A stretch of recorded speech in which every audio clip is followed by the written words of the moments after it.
الذين إن مكناهم في الأرض أقاموا الصلاة আল্লাহ রাব্বুল আলামিন বলেন, দুনিয়ার বুকে যদি কোনো ব্যক্তিকে কোনো জমিনের ক্ষমতা দেওয়া হয়, জমিনের মালিকানা দেওয়া হয়, জমিনের অধিকারী করে দেওয়া হয়, অর্থাৎ ক্ষমতার অধিকারী যদি ব্যক্তি হয়ে যায়, আকামুস সালাহ, ব্যক্তি ক্ষমতাদার হওয়ার পর সর্বপ্রথম মিশন হবে ওই স্থানে নামাজ কায়েম করা। এক নাম্বার কর্মসূচি কি? নামাজ কায়েম করা। ওয়া আতাউয যাকাত, এবং যাকাতের বিধানকে প্রতিষ্ঠিত করা। ওয়া আমারু বিল মা'রুফ, এবং মানুষকে সৎ কাজে আদেশ দিতে থাকা। ওয়া নাহাউ আনিল মুনকার, এবং অন্যায় কাজে মানুষকে বাধা প্রদান করা। অর্থাৎ কোন ব্যক্তি যদি কোনো ক্ষমতার অধিকারী হয়ে যায়, চাই সে কোনো ভূখণ্ডের অধিকারী ক্ষমতাবান, চাই সে পরিবারের ক্ষমতাবান, চাই সে কোন রাষ্ট্রের ক্ষমতাবান, অথবা যে কোনো ক্ষমতার অধিকারী যদি সে হয়ে যায়, সর্বপ্রথম তার দায়িত্ব হচ্ছে নামাজ সমাজের মধ্যে প্রতিষ্ঠিত করা, নামাজ তার ঘরের মধ্যে প্রতিষ্ঠিত করা, নামাজ তার বিবির মধ্যে প্রতিষ্ঠিত করা, নামাজ তার ছেলের মধ্যে প্রতিষ্ঠিত করা, নামাজ তার মেয়ের মধ্যে প্রতিষ্ঠিত করা, নামাজ তার ছেলের বউর প্রতিষ্ঠিত করা, অর্থাৎ ফ্যামিলির মধ্যে নামাজ প্রতিষ্ঠিত করা।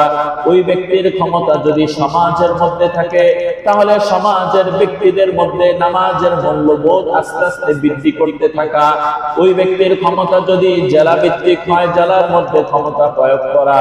রাষ্ট্রের ক্ষমতা যদি থাকে, রাষ্ট্রীয়ভাবে নামাজ কায়েম করা। অর্থাৎ ক্ষমতা আপনার যতটুক, আপনার ক্ষমতা যতটুক, অতটুকের মধ্য থেকে এক নাম্বার কর্মসূচি নামাজ কি করবেন আপনি? কায়েম করা। বলতে পারেন এই আয়াতের ক্ষেত্রে প্রায় অধিকাংশ মুফাসসিরিনে কেরাম বলেন, যাদের কাছে রাষ্ট্রীয় ক্ষমতা অর্থাৎ ব্যাপক ক্ষমতা যাদের হাতে, তাদের ব্যাপারে এটা বলা হয়েছে। কিছু কিছু মুফাসসিরিনে কেরাম বলেন শুধু রাষ্ট্রীয় ক্ষমতা নয়, বরং ব্যক্তি যেখানে ক্ষমতাবান সেখানেই তার জন্য এই আদেশ।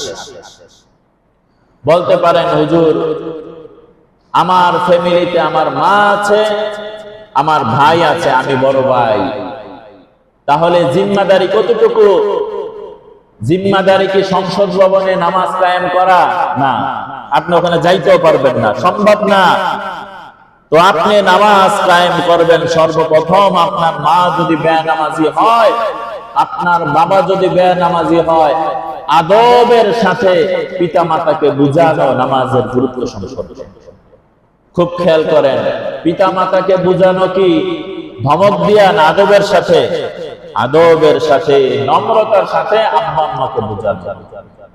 আর যদি ভাই থাকে, বোন থাকে, তাহলে বড় মিয়া ছোটদেরকে স্নেহের সাথে, ভালোবাসার সাথে, মহব্বতের সাথে এদেরকে বুঝানো, ও আমার ভাই, ও আমার বোন, নামাজ হচ্ছে মানুষের সবচেয়ে বড় সম্পদ। নামাজ হচ্ছে ঈমান। নামাজ নাই, ঈমান নাই, তুমি মুসলমানও না। মুসলমানের দাবি করার অধিকার তোমার নাই যার মধ্যে নামাজ নাই।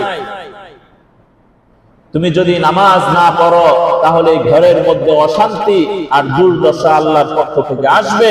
সুতরাং তুমি নামাজের প্রতি মনোযোগী হও। এটাও বলেন, তুমি যদি নামাজি না হও, তোমার কারণে আল্লাহ আমাকে ধরবে। আপনি স্বামী, আপনার স্ত্রী যদি নামাজি না হয়, তাহলে আপনি এটাও জেনে রাখেন, কিয়ামতের ময়দানে এই স্বামীকে জিজ্ঞেস করা হবে, আপনার অধীনস্থ তো আপনার স্ত্রী ছিল, কেন সে সালাত আদায় করে না?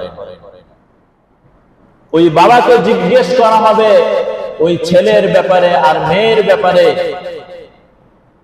যে ও আমার বান্দা, আমি তোমাকে বড় দুইটা নিয়ামত দিয়েছি।